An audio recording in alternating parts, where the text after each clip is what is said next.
Bismillahirrahmanirrahim. Assalamualaikum warahmatullahi wabarakatuh.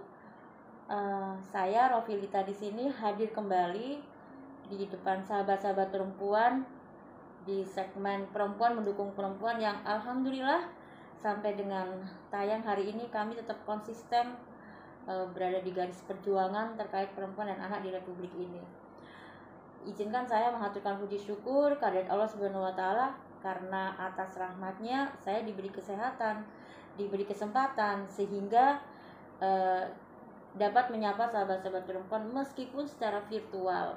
Lagi-lagi saya berdoa, saya berharap suatu saat kita bisa ketemu secara offline, kita bisa sharing ilmu bareng seperti itu, tapi tidak mengapa meskipun terhalang jarak dan waktu dan semuanya berbasis virtual, tidak menyurutkan niat tulus kami untuk mengedukasi perempuan-perempuan di luar sana. Yang kedua, salawat dan salam kepada junjungan kita Nabi besar Muhammad SAW. Semoga kelak kita mendapatkan syafaat beliau. Allahumma sholli ala sayyidina Muhammad wa ala ali sayyidina Muhammad. Sahabat perempuan, kali ini saya akan mengangkat topik atau materi dengan judul Stop Pernikahan Dini pada Anak. Kami merasa perlu untuk mengangkat tema ini karena selama 1,5 tahun kita dilanda pandemi, kita hidup berdampingan dengan yang namanya virus corona. Angka kenaikan atau angka pernikahan dini pada anak secara masif mengalami kenaikan seperti itu, bukannya bertambah melandai, akan tetapi bertambah naik.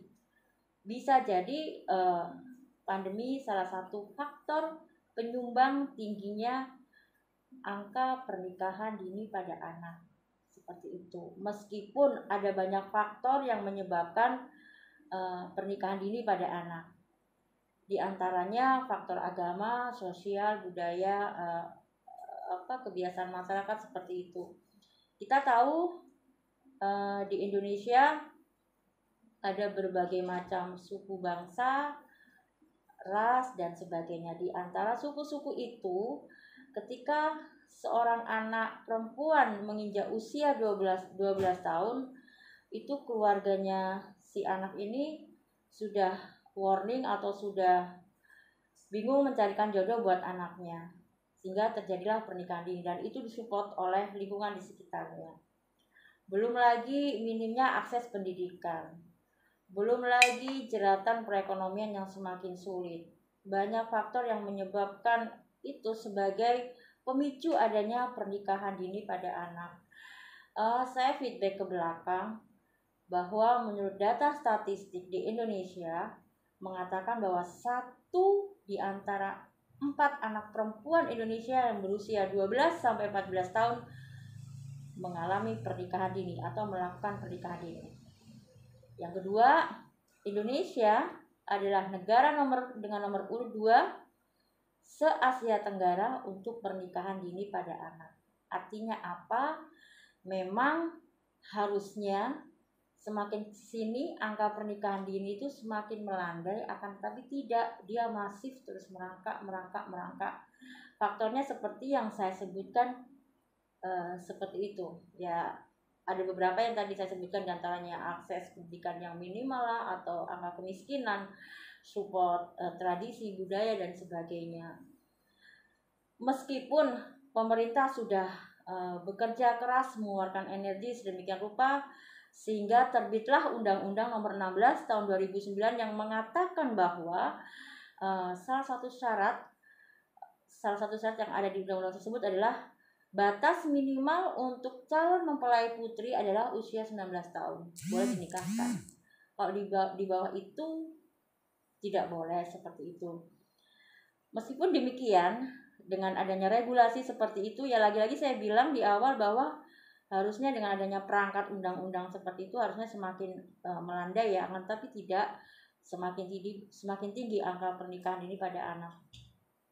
Lalu apa potensi-potensi yang timbul atau efek negatif dari pernikahan dini pada anak? Saya rangkum menjadi beberapa beberapa hal yang penting. Kalau dilihat dari sisi kesehatan, Satu, si ibu ini berpotensi melahirkan bayi stunting.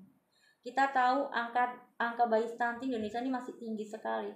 Dan salah satu faktor penyebab bayi stunting adalah pernikahan dini pada anak. Begitu. Belum lagi tingginya angka kematian pada ibu dan anak, seperti itu. Banyak sekali. Kenapa bisa seperti itu? Ya iya, karena usia 19 yang menurut masyarakat setempat sudah dewasa, sudah matang, sudah ber-KTP seperti itu. Akan tetapi jangan salah, organ reproduksi anak perempuan di usia itu belum maksimal sempurna. Entah itu pinggulnya mungkin terlalu kecil, atau hormon-hormon yang ada dalam tubuhnya belum support full untuk sebuah kehamilan, proses kehamilan atau persalinan, sehingga itu tadi mengakibatkan lahirnya bayi stunting. Tingginya angka kematian pada ibu dan anak.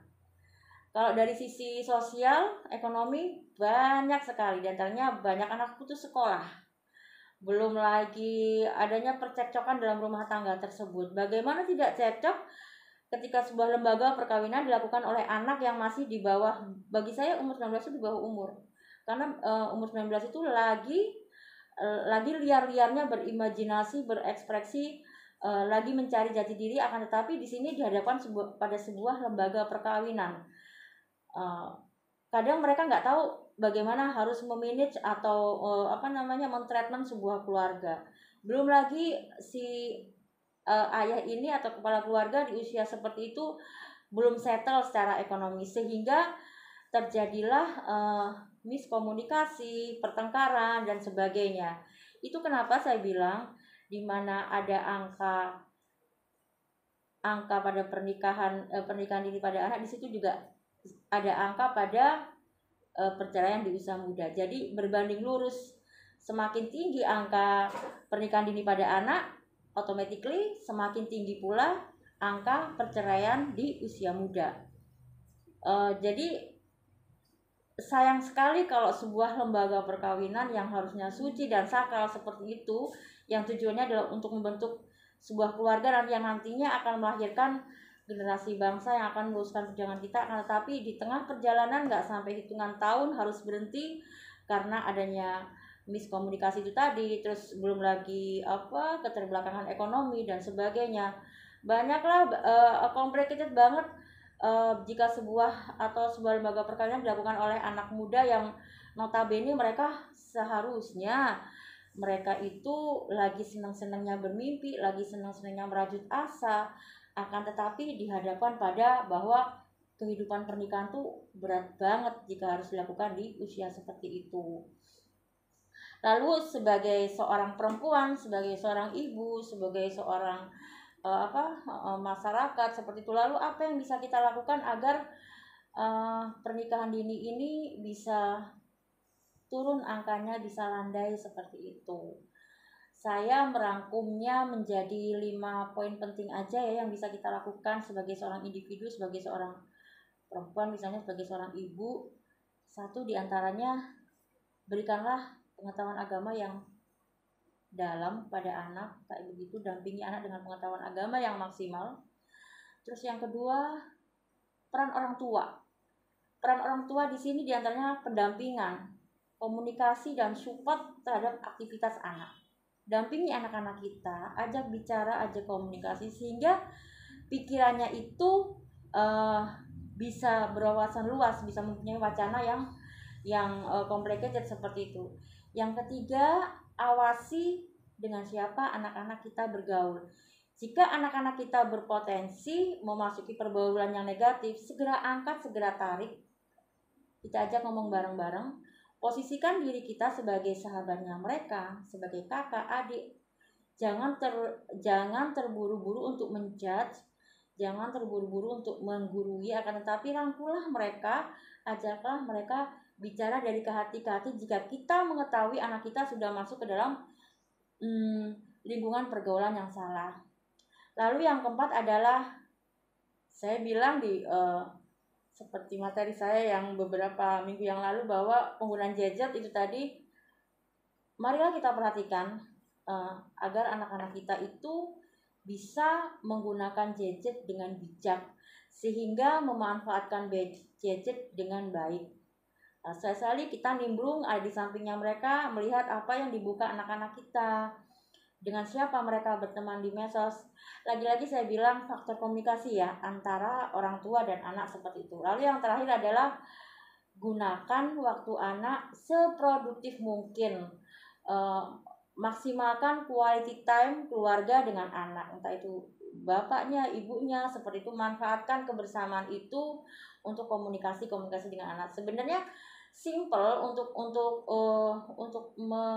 mengerem ya, kalau saya bilang untuk memberikan pola asuh yang baik kepada anak agar mereka tidak terjerumus ke dalam pergaulan yang salah sehingga mengakibatkan mereka menikah di usia dini adalah apa? Komunikasi aja itu intinya. Tapi sekarang itu semakin banyaknya gadget yang digunakan, semakin tingginya IT yang dikembangkan, justru komunikasi itu semakin jarang saya lihat di sebuah keluarga. Semuanya sibuk berselancar dengan gadget masing-masing, sangat disayangkan. Jadi tolong gunakanlah gadget dengan bijak, manfaatkan kebersamaan waktu dengan anak seperti itu. Jadi ada 5 langkah sederhana yang bisa kita lakukan sebagai seorang ibu atau sebagai seorang perempuan untuk mensupport pemerintah, untuk mendukung program pemerintah untuk stop pernikahan dini pada anak. Tentunya jangan sampai lelah untuk mengedukasi orang-orang di sekitar kita, anak-anak perempuan kita itu seperti itu. Tidak ada batas sampai kapan kita mengedukasi anak-anak kita. Tetap kita dampingin mereka, meskipun nanti mereka sudah menikah, lagi kuliah, lagi punya anak, tetap peran orang tua selagi kita masih ada di dunia ini, itu sudah menjadi kewajiban kita untuk mendampingi anak-anak kita hingga nanti kita menutup mata. Agar nantinya anak-anak kita itu bisa tumbuh kembang sesuai dengan usianya, sesuai dengan alamnya, seperti itu. Agar mereka bisa sehat secara mental, secara psikis, secara kejiwaan. Jadi mulai sekarang marilah kita sama-sama mendukung program pemerintah untuk stop pernikahan dini pada anak. Berikan anak-anak kita ruang lingkup yang sehat, kenyamanan tumbuh kembang sebagai seorang anak pada umumnya.